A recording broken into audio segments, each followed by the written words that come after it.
Hi, my name is Stan. And I've been watching the Black Power community for the last 100 years. I just noticed that you guys have been having some problems figuring out what to do about me. You see, I'm a cracker. Yeah.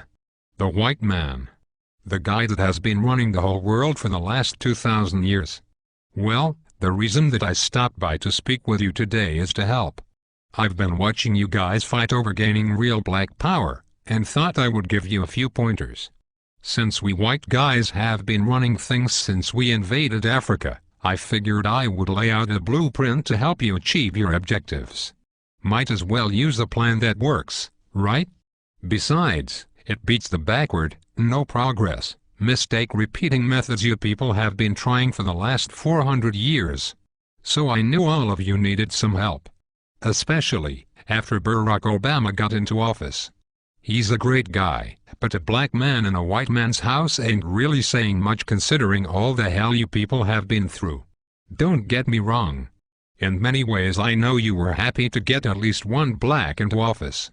This is good when you want to run politics, but ruling the world is what we white folks specialize in. Have you ever heard of the Illuminati? Well, that is the kind of coordination you are going to need to begin taking over the world. Okay, let's get started. Today, I am going to give you 3 things that we did to take over the world. You can use these too. And begin to gain real black power. Number 1.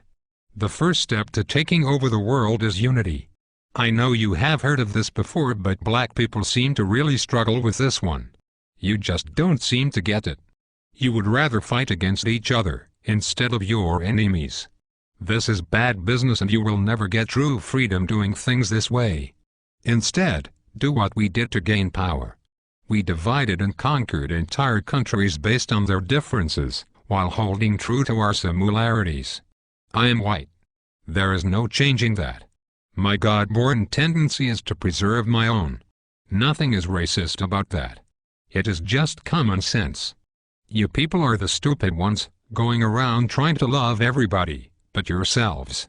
We kicked your asses here in America for over 400 years, and you still go around talking about Jesus loves everyone. While you've been doing all that praying and jumping around, we have been buying up the world and making laws you have to abide by. No offense, but everyone else has unity but you. I mean, look at the business in your neighborhoods. The people that control it don't even look like you. In fact, everyone who comes to this country sets up a business in the black community. The Koreans, the Indians, the Chinese. The list goes on and on. Aren't you tired of letting these other people supply all of your food, nails, and weaves? The one thing they have that you don't is unity. Number 2. Once you get unity, you are going to need to get organized. When we took over the world we had a plan in place. A goal. Since we whites make up a small percentage of the global population, we knew the only way for us to exist was to enslave non-white people. This was our global plan for white supremacy. But we didn't stop there. We organized a military force behind our goal and executed it to perfection. Killing men, women, and children across the globe with brute force. Whatever we needed, we just took it. And if blacks or Native Americans didn't like it, oh well. Remember, there are no rules in war. Our objective is to ensure survival. But you black people seem to think your economic hardships, social injustices, and high arrest rates just happened by chance alone. Never mind, we've worked nearly 4 centuries, day and night to keep you people exactly where we want you. On the plantation. Yeah. It's true. Let me tell you a little secret. Most white people are not going to tell you this. It's an old family secret we have kept pretty quiet about. And for a good reason. You see, all that free labor my white ancestors got from your black ancestors, translated into a lot of money. In fact, the black slave trade was the greatest wealth-building tool in human history. With free labor we were able to finance the Industrial Revolution. Well, all of that money pretty much stayed in the vast majority of white families. And with all due respect, whites intend to keep it that way. You see, Dr. Martin Luther King was pretty good at integrating lunch counters and toilets, However, he didn't do so well at integrating bank accounts, so you blacks were shafted out of the money that was due to you in exchange for a good job and education. But it was us whites who own most of the jobs. Which brings me to my point. It's just another plantation. I say all of that to say, being organized is more than alignment, it is knowing the traps we have laid out for you, and then moving around them. Everybody knows but you blacks. That education will only keep you enslaved. It will only produce what it has already produced. A bunch of dressed-up plantation workers perfectly content, working and serving under another man's vision. You don't really think we are going to teach you to build a nation for yourselves, do you? If you were really educated, you would be able to solve your own problems. Problems like gang violence, poor economics and underrepresentation. Instead, you will continue to pass the notion of getting a good job down to your children. This will brainwash them to be just like you. And the cycle will repeat for generations. While we whites continue to run things at the top, your grandchildren will be celebrating the first black Catholic Pope. I know this has been long, so let's move to number 3. The third way to gain black power is the most important of all. It is this way because it deals more with your psychology than your conscious mind. When we took over the world, we decided to use the most dangerous weapon of all to subjugate the darker peoples of the planet. We used a combination of white supremacy and religion to mindfuck these people into complete submission.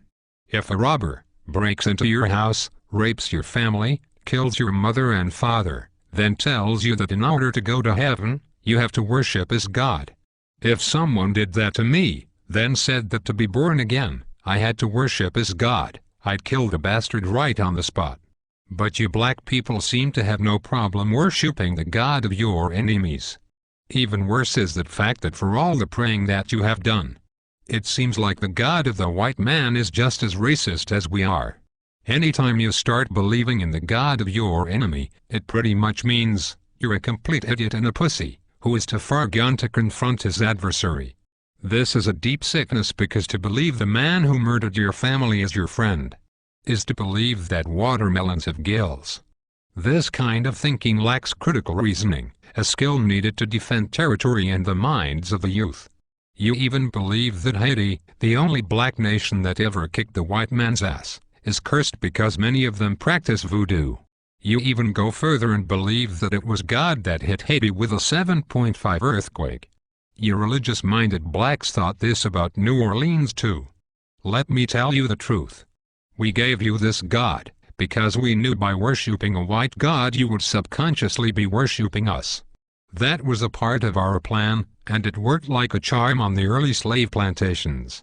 We whites decided to perfect it, and have taken our gods all over the world to dark people.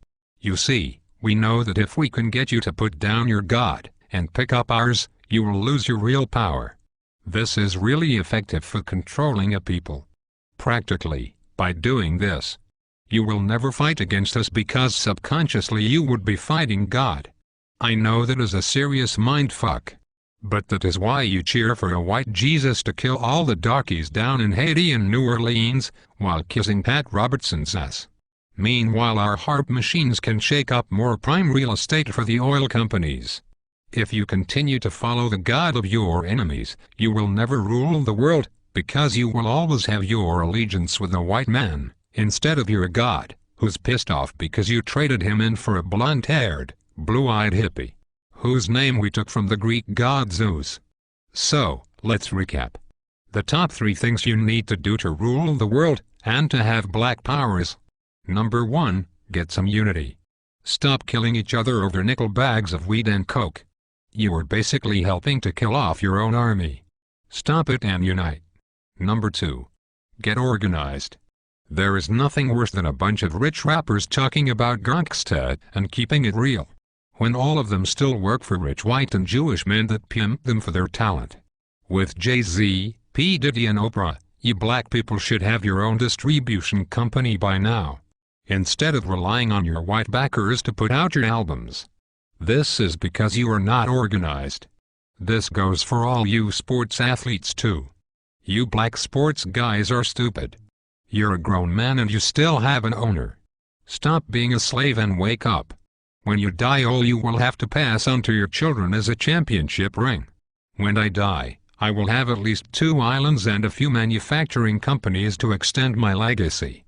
For you sports guys, no one will remember you, and the money you blew on trying to floss will be right back into our hands. You need to organize and put your money and minds together for one common goal: Black Power. Last but not least, you have to stop following the white man's God. He has really done nothing for you since you started to believe in him. Basically, all my God has done for you is allow white guys like me to continue stealing from you. Sure, we'll give you a few rich blacks to make it up the ladder. But this is to keep up hope in you, so that you will teach cowardness and fear to your children and get nothing in return. You will keep praying while we will keep slaying and taking more land and control of the earth. It will be this way as long as you fall for the lie that some white dude is going to come down from the skies and pull you out of this shit. Stop it. Instead, go back to believing in your God. The God you had when you were rich in Africa and had diamonds, gold, and health. It certainly beats the crap the white man's God has given you. Even if you believed in rocks, you would probably have more luck than what you have gotten with this guy. One last thing. Black people need to stop saying that they're blessed. This is not only dumb, but it lets us white people know that we are still very much in control. If I steal you from your home and throw you into a cardboard box, have you work for 400 years on a plantation, just because I give you a pillow, doesn't mean that you were blessed. It just means that I gave you a fucking pillow. If a guy cuts off your hand, and then turns around and gives you a bandage, it don't mean anyone blessed you. He just needs his slave to be able to work the next day. So you are not blessed just because the white man gives you a doggy treat. It simply means you are fucked. So given all the crap you blacks have dealt with here in America, and abroad, a new car or money for the light bill are just tools we white folks who are trying to run a plantation do to keep up the morale. So, if going from Africa, a land of milk and honey, diamonds and resources,